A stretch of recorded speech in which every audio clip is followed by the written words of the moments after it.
Hello दोस्तों, नमस्कार, प्रणाम। Umakant Yadav sir GS classes में जुड़ने के लिए आपका बहुत बहुत धन्यवाद।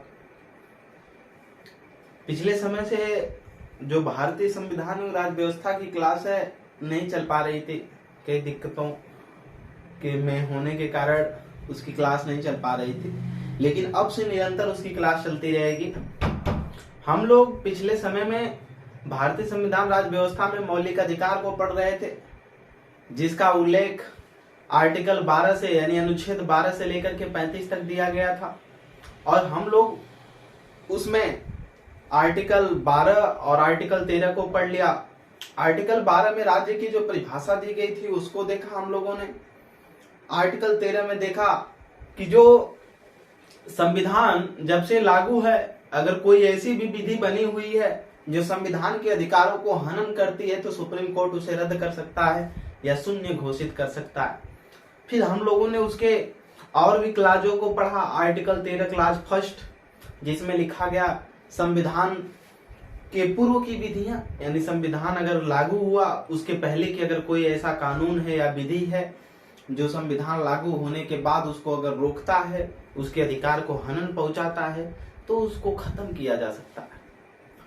आर्टिकल 13 क्लास 2 में हम लोगों ने देखा संविधानेतर विधियां, यानी संविधान के लागू होने के बाद की अगर कोई ऐसी विधि या कानून बनाया जाता है संसद के द्वारा या बना हुआ है जो संविधान के अधिकारों को कहीं न कहीं अगर उसको रोकता है, क्षति पहुंचाता है, तो सुप्रीम कोर्ट उसे शून्य घोषित कर सकता है या उसे रद्द कर सकता है।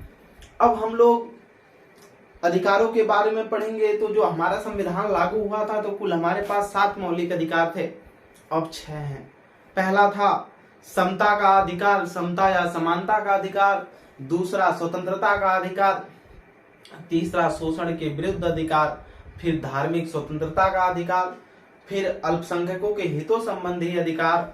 फिर था संपत्ति का अधिकार और फिर संवैधानिक उपचारों का अधिकार। अब संपत्ति का जो अधिकार रहा आर्टिकल 31 अनुच्छेद 31 और आर्टिकल 19 क्लाज एफ जो था, वहां से इसको निकाल करके अब संपत्ति के अधिकार को एक विधिक अधिकार, कानूनी अधिकार दे दिया गया है। यानी इसको कभी भी कानून बना करके संपत्ति को लिया जा सकता है, गवर्नमेंट के द्वारा हटाया जा सकता है। ठीक,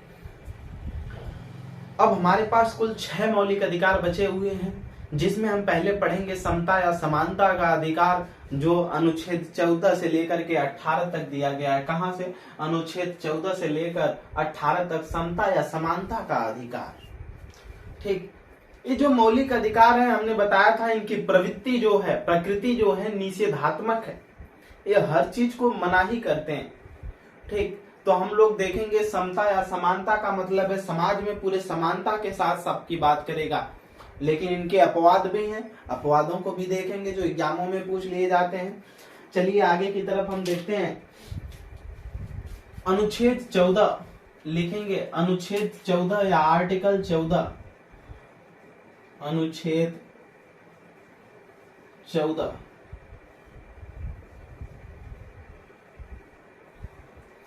अनुच्छेद 14 में हमारे संविधान में लिखा गया है विधि के समक्ष समता। क्या लिखा गया है? विधि के समक्ष समता। विधि के समक्ष समता। विधि के समक्ष समता। आगे कोष्टक में लिख लेंगे, यह नागरिकों एवं विदेशी दोनों को प्राप्त है, दोनों को प्राप्त है। अगर कोई हमारे यहाँ विदेशी है उसको भी यह प्राप्त है और भारतीय जो नागरिक हैं उनको भी प्राप्त है। ठीक, विधि के समक्ष समता। विधि का मतलब यहाँ कानून से है और समक्ष समता, उसके जो कानून बनाया जाएगा सबके लिए क्या होगा? समान रूप से होगा। हमारा संविधान यही कहता है कि राज्य किसी भी ऐसे कानून का निर्माण नहीं करेगा जो किसी के अहित में होगा। राज्य ऐसे कानून का निर्माण करेगा जिसमें सबके लिए समान रूप से लागू होगा, सबको समान दृष्टि से देखेगा। ठीक, कौन कहता है? 14 यही कहता है विधि के समक्ष समता, यानी राज्य यानी देश यानी संसार कोई भी ऐसा कानून बनाएगी जो सबके लिए समान रूप से, किसी के एक के लिए विशेष या किसी के लिए छूट नहीं प्रदान करेगी, सबके लिए समान रूप से कानून बनाएगी। कौन? राज्य। हमने राज्य की परिभाषा क्लास फर्स्ट में दिया है, संविधान की क्लास फर्स्ट देख करके आए आप। अनुच्छेद 14 हो गया विधि के समक्ष समता। अब इसके अपवाद आ गए। अपवाद देखेंगे हम लोग, अपवाद क्या है? अपवाद संविधान में हमारे ये तो लिखा गया, लेकिन अब अपवाद आ गए। क्या अपवाद आए हैं उनको नोट करेंगे। आता है अनुच्छेद 361। अनुच्छेद 361 अपवाद में है। लिखेंगे इसमें विधि के समक्ष के समानता के संदर्भ में, विधि जो विधि है इसके लिखेंगे विधि के समक्ष समानता के संदर्भ में, समानता के संदर्भ में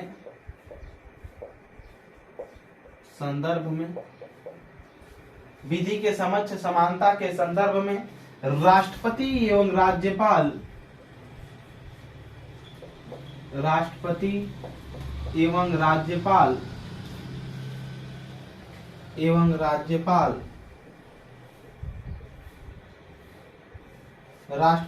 राज्यपाल को कुछ विशेष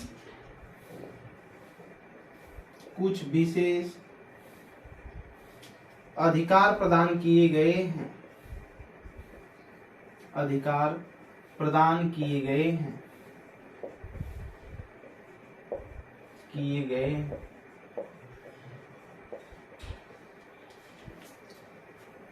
जो अनुच्छेद 361 बताता है, ठीक, क्या बताता है? कि जो राज्यपाल है और जो राष्ट्रपति है, ठीक, इसको कैसे, जो विधि है, विधि के समक्ष क्या किया गया है? कुछ विशेष अधिकार प्रदान किए गए हैं। कैसा अधिकार? कुछ विशेष अधिकार प्रदान किए गए हैं। अधिकार ये प्रदान किए गए हैं कि कोई भी अगर कानून अगर है कि कोई भी व्यक्ति अगर रेप करता है या कोई भी व्यक्ति संविधान का उल्लंघन करता है, देशद्रोही घोषित होता है, तो उसको फांसी की सजा दी जा सकती है। लेकिन अगर राष्ट्रपति और राज्यपाल कोई अगर ऐसा गलत कार्य करता है संवैधानिक पद पर होते हुए, तो उसको इस कानून के तहत, यानी जो कानून बना हुआ है उसके तहत उसको तुरंत उसके पद से, जब तक वो पद पर बना हुआ है, उसको गिरफ्तार नहीं किया जा सकता। राजस्थान के राज्यपाल रहे माननीय कल्याण सिंह। 92 में बाबरी मस्जिद जब गिराई गई तो उस समय उत्तर प्रदेश के वो सीएम थे। जब बाबरी मस्जिद की कार्रवाई सबके ऊपर की गई तो उस समय जब वो राजस्थान के राज्यपाल थे, ठीक, कार्रवाई जब स्टार्ट हुई तो उस समय राज्यपाल थे राजस्थान के, लेकिन उनपे किसी भी प्रकार का क्या किया गया? कोई भी आरोप, मतलब उस समय कार्रवाई नहीं की गई जब तक वो संवैधानिक पद पर बने रहे। सीधे सीधे समझना, जो राष्ट्रपति और राज्यपाल हैं जब तक अपने संवैधानिक पद पर बने हुए हैं तब तक कानून की दृष्टि से इन पर किसी भी प्रकार का कोई भी कार्रवाई नहीं की जा सकती। राष्ट्रपति से किसी भी प्रकार का प्रश्न भी नहीं किया जा सकता। ये अधिकार देता है अनुच्छेद 361। किनको किनको छूट दिया? राष्ट्रपति और राज्यपाल को। किसके समक्ष? विधि के समक्ष समता। यानी हमारा संविधान ने जो बात किया था कि राज्य ऐसी कोई भी विधि नहीं बनाएगा जो सबके लिए समान नहीं होगी, सबके लिए समान रूप से विधि बनाने की बात कहा था, लेकिन यहाँ तो देख रहे हैं राष्ट्रपति राज्यपाल को छूट दे दिया। यानी इसकी बात अब खत्म हो रही है। यानी राज्य में कहाँ समानता है जब राष्ट्रपति और राज्यपाल को विशेष अधिकार दे दिए। आगे की तरफ लिखेंगे, अगला अपवाद में लिखेंगे अनुच्छेद 362 अनुच्छेद 105, फिर अनुच्छेद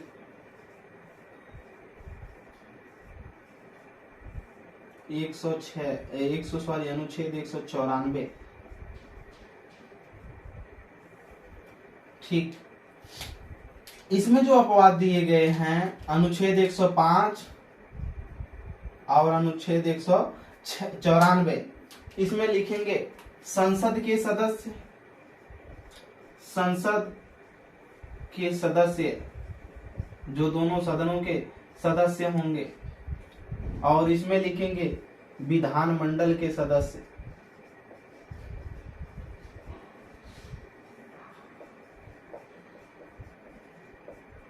विधानमंडल के सदस्य, इन दोनों को सत्र आरंभ होने से 40 दिन पहले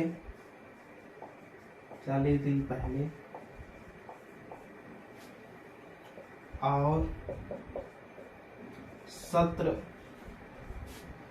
सत्र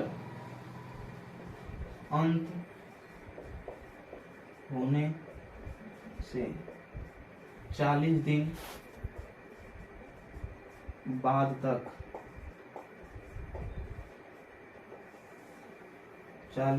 बाद तक गिरफ्तार नहीं किया जा सकता,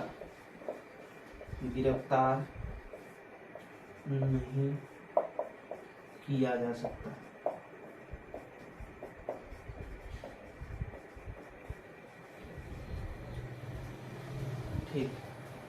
जो संसद के सदस्य हैं ये होंगे क्या एमपी, और जो विधानमंडल के सदस्य हैं ये होंगे MLA, member legislative assembly, member parliament.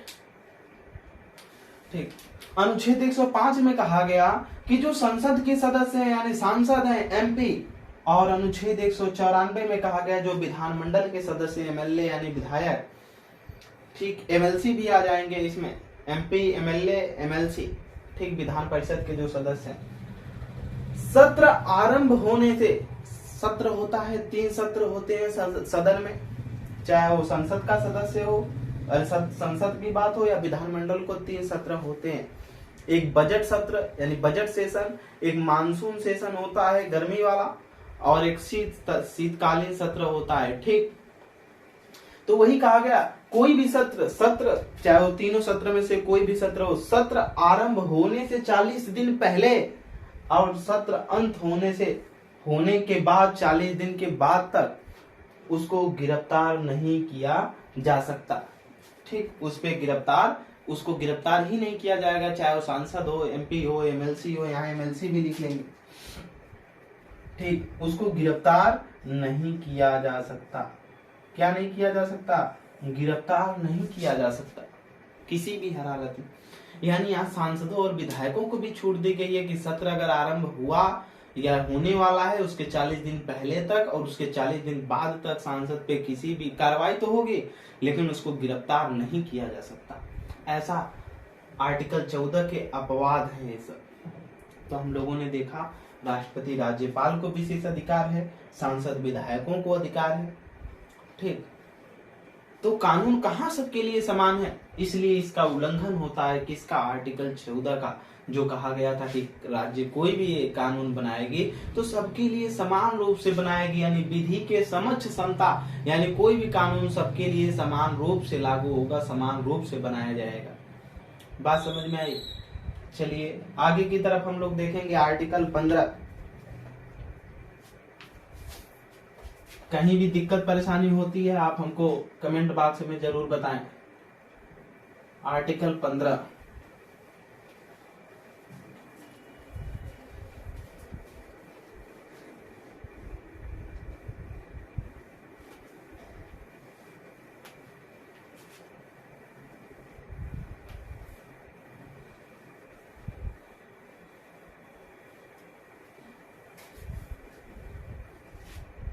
Article 15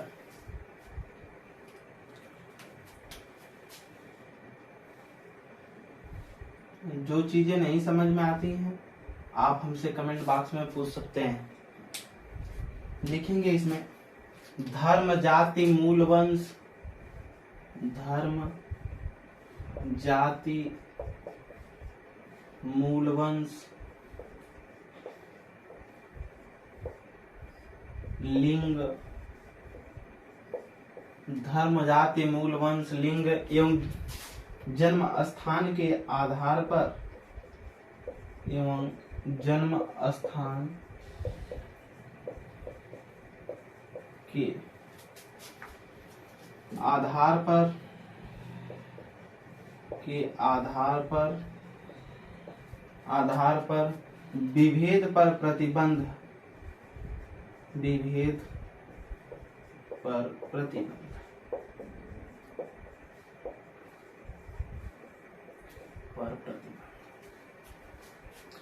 अनुच्छेद 15 कहता है कि धर्म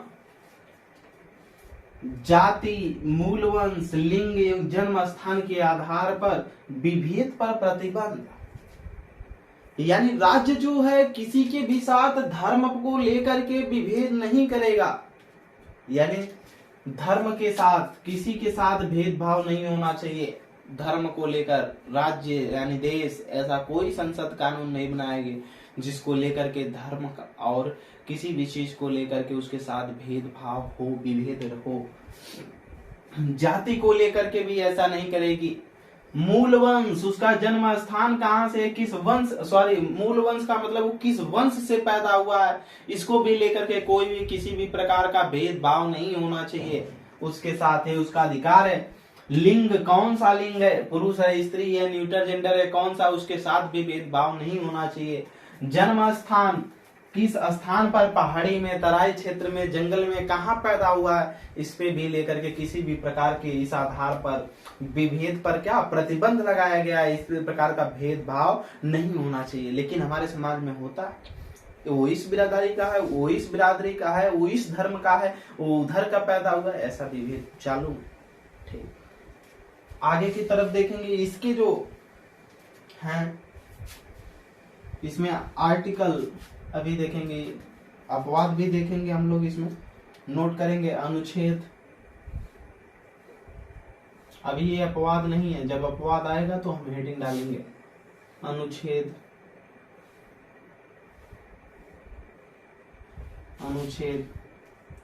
15 क्लास फर्स्ट,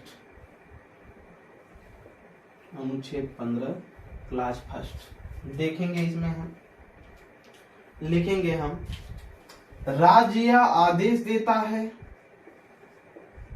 राज्य यह आदेश देता है,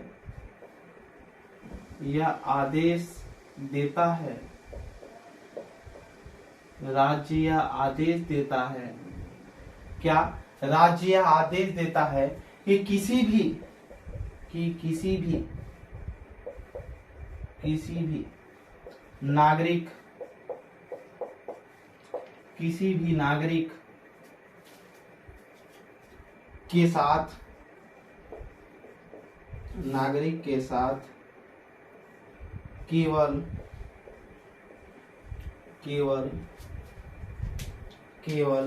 धर्म जाति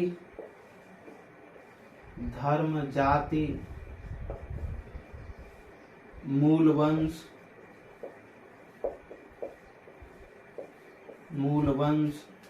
लिंग एवं जन्म स्थान, लिंग एवं जन्म स्थान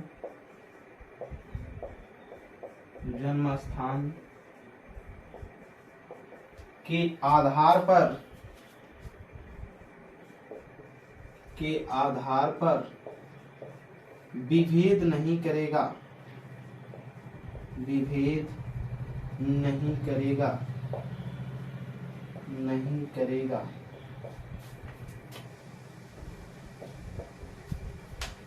कोष्टक में आगे लिख लेंगे, यह केवल भारतीय नागरिकों को प्राप्त है, यह केवल भारतीय नागरिकों को प्राप्त है, भारतीय नागरिकों को प्राप्त है,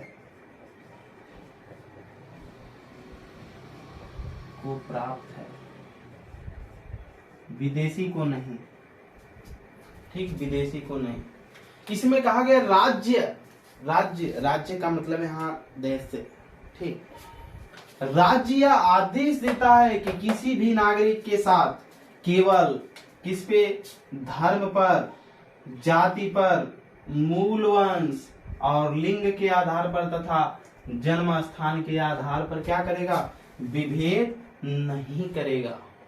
ठीक, यानी अनुच्छेद 15 clause first, article 15 clause first में राज्य आदेश देता है कि किसी भी नागरिक के साथ वह केवल धर्म, जाति, लिंग, जन्म स्थान, मूल वंश के आधार पर भेदभाव नहीं करेगा। यह केवल भारतीय नागरिकों को प्राप्त है, विदेशी को नहीं। आगे लिखेंगे हम लोग 2, article 15 clause 2, article 15 clause 2।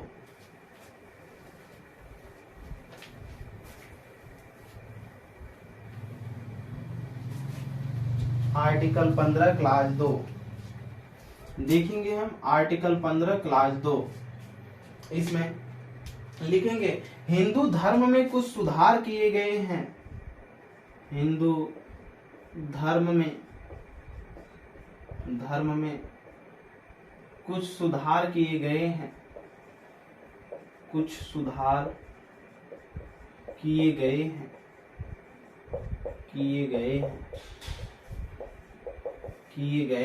Hindu धर्म में कुछ सुधार किए गए हैं।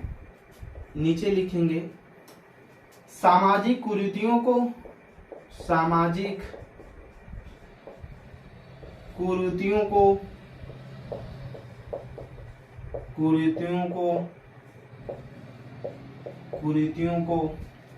समाप्त किया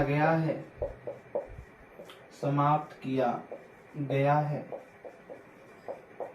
ठीक, सती प्रथा जैसे हुआ, बहुत से ऐसी कुरीतियां हैं जो होती रहती हैं शादी विवाहों में, उसको समाप्त किया गया है। आगे की तरफ लिखेंगे ए आर्टिकल का मतलब यहाँ अनुच्छेद से है।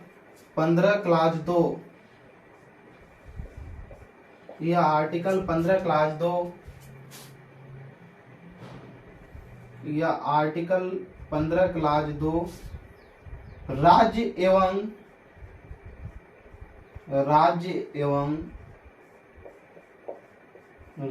एवं किसी भी व्यक्ति के द्वारा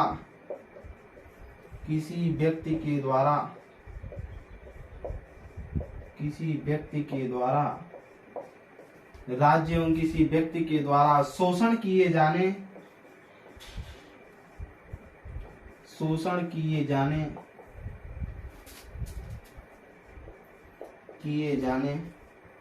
को प्रतिबंधित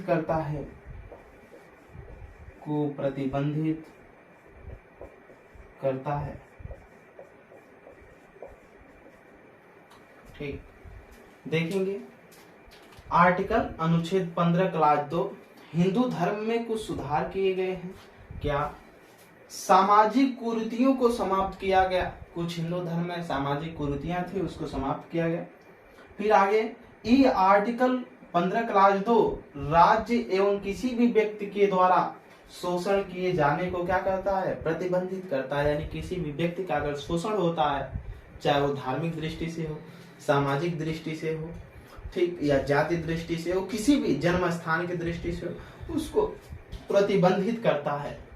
ठीक, तो हम लोगों ने आर्टिकल 15 को देखा, आर्टिकल 15 क्लास फर्स्ट को देखा, आर्टिकल 15 क्लास सेकंड को देखा। अब इसके जो अपवाद हैं हम लोग उसको देखेंगे, इसके अपवादों को। ठीक, हम लोग आर्टिकल 15 के अपवाद को देखेंगे। अब अपवाद हेडिंग डाल देंगे, अपवाद, आर्टिकल 15 के अपवाद देखेंगे। इसमें लिखेंगे अनुच्छेद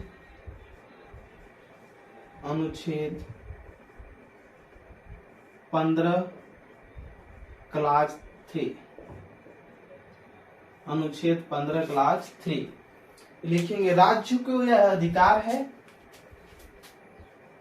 राज्य को यह अधिकार है, राज्य को यह अधिकार है,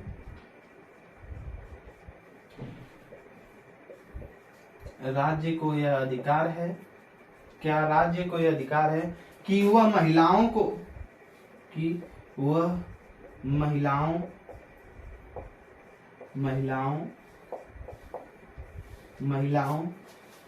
एवं बच्चों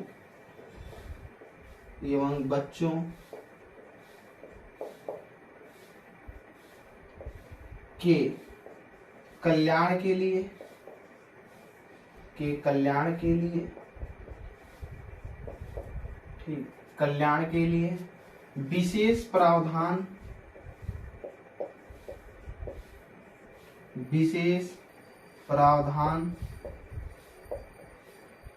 करने की शक्ति प्रदान करता है, की शक्ति प्रदान करता है।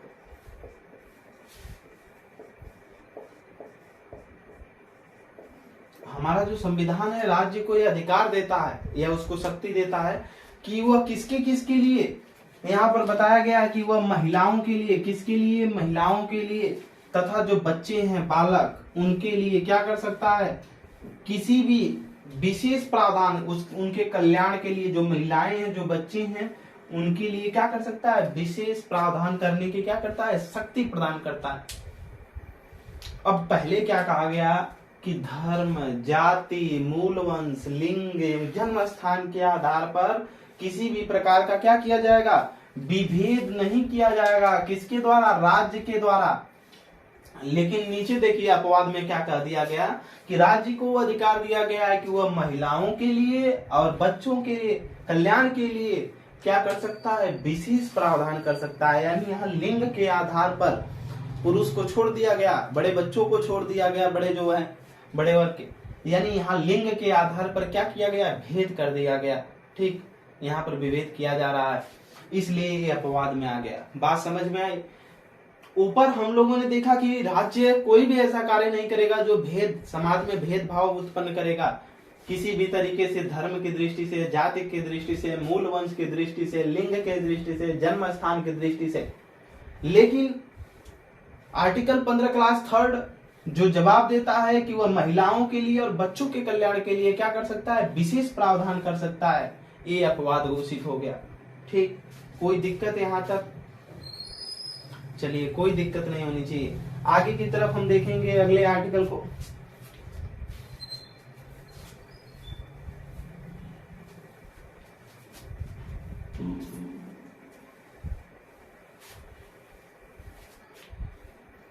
अपवाद में लिखेंगे अनुच्छेद 15 क्लास 4, अनुच्छेद 15 क्लास 4। इसमें हम देखेंगे क्या है, लिखेंगे राज्य को यह अधिकार है, राज्य को यह अधिकार है, यह अधिकार है, अधिकार है कि वह सामाजिक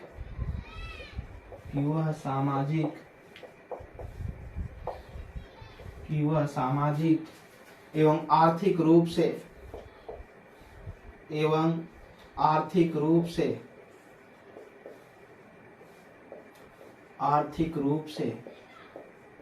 वह सामाजिक एवं आर्थिक रूप से पिछड़े वर्गों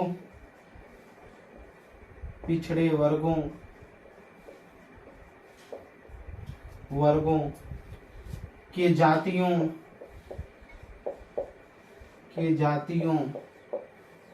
पिछड़े वर्गों के जातियों एवं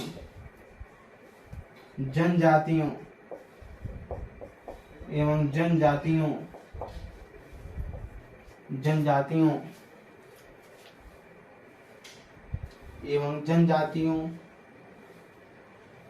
कोष्टक में लिख लेंगे ओबीसी, एससी, एसटी, के लिए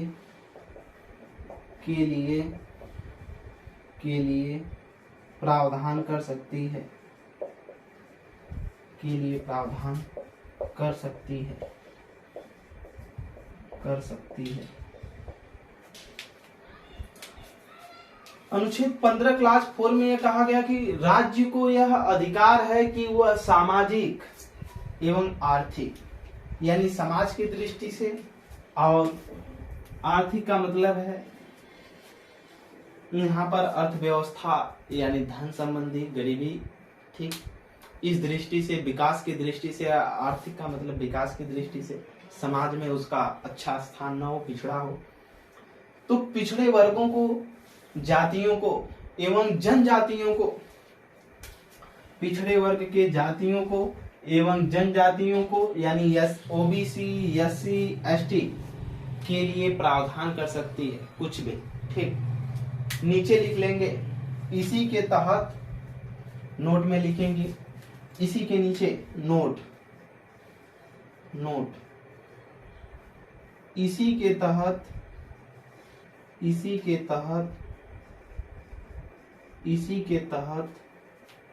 शैक्षणिक संस्थानों में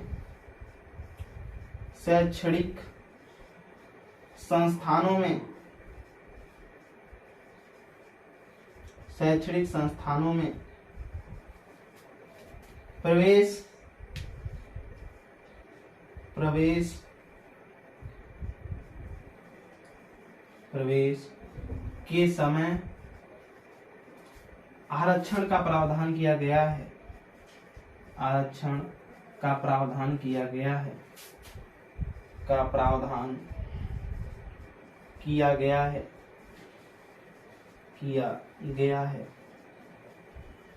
यानी किसी भी यूनिवर्सिटी का, विद्यालय का, जहां एंट्रेंस होते हैं, जब कट ऑफ जारी की जाती है तो देखे होंगे कई कैटेगरी की अलग अलग होती है, जनरल की अलग, ओबीसी की अलग, एससी एसटी। वो जो प्रवेश दिए जाते हैं, जो कट ऑफ निर्धारित की जाती है, ये इसी के तहत आर्टिकल 15 क्लास 4 के तहत राज्य को अधिकार है कि वह सामाजिक रूप से, आर्थिक रूप से पिछड़े वर्ग के जातियों, जनजातियों के लिए, ओबीसी, एससी, एसटी के लिए क्या कर सकती है, प्रवेश के समय विद्यालय के संबंध में कुछ विशेष प्रावधान रखती है। तो विशेष प्रावधान में इसी के तहत शैक्षणिक संस्थानों में प्रवेश के समय आरक्षण का प्रावधान करता है। यानी स्कूलों में जब भी प्रवेश दिया जाएगा तो ये आरक्षण किया जाएगा ओबीसी, एससी, एसटी के लिए। तो ये क्या किया, जाति के आधार पर क्या कर दिया, भेदभाव कर दिया। यानी जाति के आधार पर जो पिछड़ी जातियां हैं, जनजातियां हैं, उनको लेकर के क्या कर रहा है, भेद कर रहा है, ठीक। यानी पिछड़े वर्ग की जाति, अनुसूचित जाति, जनजाति को लेकर क्या कर दिया, भेद कर दिया। तो इसलिए अपवाद में आ गया। बात समझ में आई। इसी के तहत स्कूलों में क्या किया जाते हैं, आरक्षण दिए जाते हैं प्रवेश के समय, ठीक। आगे की तरफ देखेंगे हम लोग अगले क्लास के बारे में। अगर कोई भी दिक्कत है, नई चीजें समझ में आती हैं, तो आप हमको कमेंट बॉक्स में जरूर बताएं, क्योंकि इतने विस्तृत तरीके से किताबों में भी नहीं लिखा गया है, ठीक। तो आप अगर समझेंगे नहीं तो परेशानी हो सकती है। अगला क्लास देखेंगे अपवाद में है अनुच्छेद 15 क्लास 5, ठीक। आर्टिकल 15 क्लास 5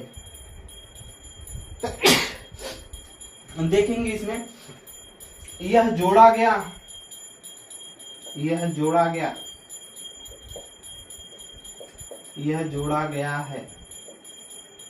कैसे जोड़ा गया है, नीचे नोट करेंगे। 93वां संविधान संशोधन, कॉन्स्टिट्यूशन अमेंडमेंट एक्ट, संविधान संशोधन अधिनियम 2005।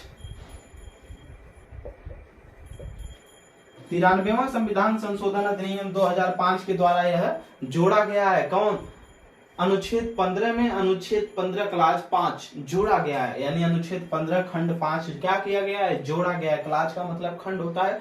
जो लोग क्लास नहीं देखे हैं वो पहले संविधान, भारतीय संविधान राज्य व्यवस्था की क्लास पहली और दूसरी देख करके आए तो समझ में आएगा। लिखेंगे इसमें, इसके तहत इसके तहत शैक्षणिक संस्थानों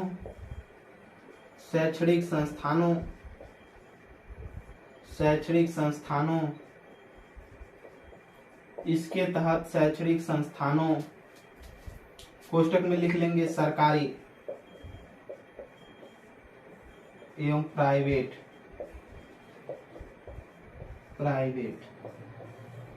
शैक्षणिक संस्थानों में आरक्षण जो प्राइवेट का मतलब यहाँ पर जो लिमिट मतलब कह लीजिए तो होते हैं ना मान्यता प्राप्त, उनमें बात की जा रही है। आरक्षण कोष्टक में लिखेंगे प्रवेश के समय का प्रावधान किया गया है।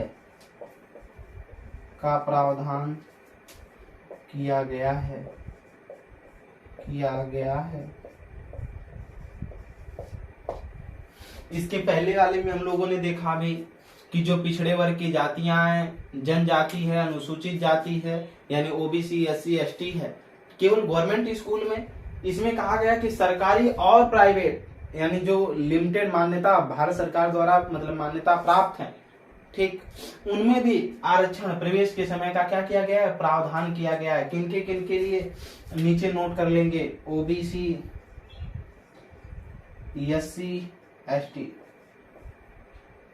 यानी इसमें 3 जातियां, पिछड़ा वर्ग की जाति एससी, ठीक, अनुसूचित जाति और अनुसूचित जनजाति, scheduled tribe, scheduled caste, other backward classes, तीनों के लिए क्या किया गया, प्रावधान किया गया है। अनुच्छेद 15 क्लास 4 में जो अंतर है उसमें जो आरक्षण की बात किया गया है प्रवेश के समय, वो केवल गवर्नमेंट स्कूलों में बात करता है, लेकिन जो 93वां संविधान संशोधन 2005 में जोड़ा गया है अनुच्छेद 15 क्लास 5, इसमें सरकारी एवं प्राइवेट का मतलब यहाँ मान्यता प्राप्त जो विद्यालय है, नीचे ऊपर लिख लीजिएगा मान्यता प्राप्त विद्यालय, प्राइवेट का मतलब मान्यता